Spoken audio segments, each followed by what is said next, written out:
यो ट्रान्सफरवाला कुरा आएको भएर योसँग रिलेटेड क्वेसन मैले जोडि नै हालेँ। ट्रान्सफर के कस्तो हो, कहिले कहिले गर्न पाइन्छ भन्ने कुरा र साथसाथै इन्डस्ट्रियल ट्रेनिङ भन्ने जुन हाम्रो प्रावधान पनि एउटा छ, त्यो इन्डस्ट्रियल ट्रेनिङ सम्बन्धी चाहिँ के छ कुराहरू, यो चाहिँ मलाई पनि एकदम उत्सुक छु यो बारे। यो बुझाइदिनु हुन मनदीप सरलाई मैले आग्रह गरेँ।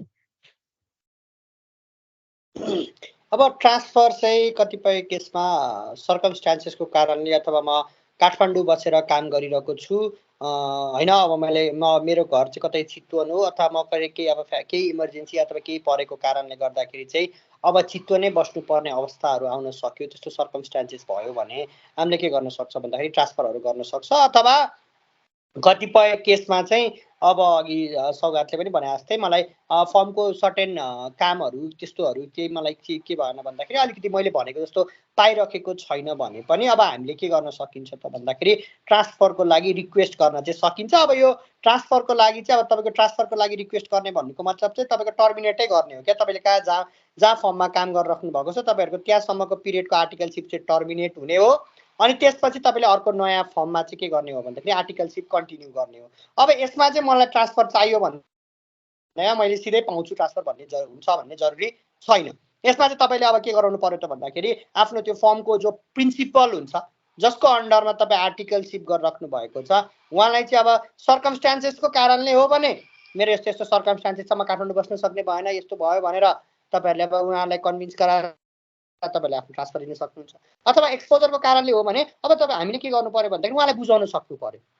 अब यो चाहिँ एउटा लेभलले चाहिँ कसको हातमा हुने भयो भन्दाखेरि प्रिन्सिपलको हातमा, म जसको अन्डरमा आर्टिकलसिप गरिरहेको छु उहाँको हातमा चाहिँ के हुन्छ त भन्दाखेरि यो ट्रान्सफरको लागि अब मेरो कन्ट्र्याक्ट जस्तो हो नि त। म त 3 इयर्स पिरियडको लागि आर्टिकलसिप गर्छु भनेर कन्ट्र्याक्ट जस्तो भएको त्यो डिड साइन भएको हुन्छ।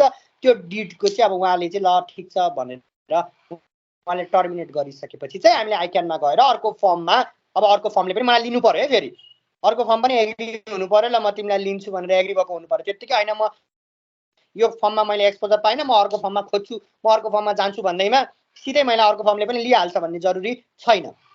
सो यो चाहिँ दुवैतर्फ यता पहिले गरेको फर्मले तपाईँलाई एग्री गर्नु पर्यो टर्मिनेट गर्न र त्यसपछि अर्को चाहिँ के हुनु पर्यो त भन्दाखेरि हजुरको अर्को चाहिँ यता अर्को जो फर्मले लिन लागेको उसले पनि हामीले के गर्नु पर्यो एग्री गर्नु पर्यो। र अर्को भनेको चाहिँ इन्डस्ट्रियल ट्रेनिङ भनेको चाहिँ के हो भन्दाखेरि 2 इयर्स हाम्रो आर्टिकलसिप कम्प्लिट भइसकेपछि चाहिँ एउटा चार्टर्ड एकाउन्टेन्टकै अन्डरमा रहेर म कुनै एउटा सेक्टर स्पेसिफिकमा इन्भल्भ हुन सक्छु। फर एक्जाम्पल एकछिनलाई मानु सौगात चाहिँ कुनै ब्याङ्कमा इन्भल्भ हुनुहुन्छ। अब मलाई चाहिँ एकदमै त्यो ब्याङ्क अडिट गर्दाखेरि मलाई एकदम म ब्याङ्कतिर मेरो झुकाव भयो, म त भोलिको दिनमा गएर ब्याङ्कर नै बन्छु भन्ने मलाई भइसक्यो भने अब मलाई अरू अडिट गरेर अरू अडिटमा इन्भल्भ भएर अथवा त्यो अडिट गर्दै यो तेरो मिलेन यस्तो भएन ट्याक्स भनेर हिँड्दै त्यति त्यो हिँडिराख्नु त्यति फ्रुटफुल नहुन सक्छ नि त।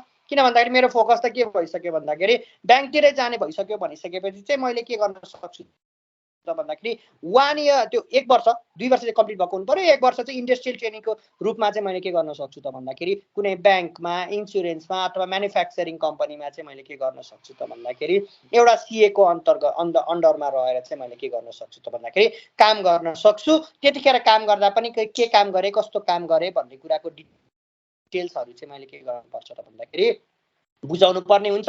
र यो इन्डस्ट्रियल ट्रेनिङ भनेको चाहिँ फेरि के हो भन्दाखेरि म अडिट फर्मबाट टर्मिनेट भएकै हो।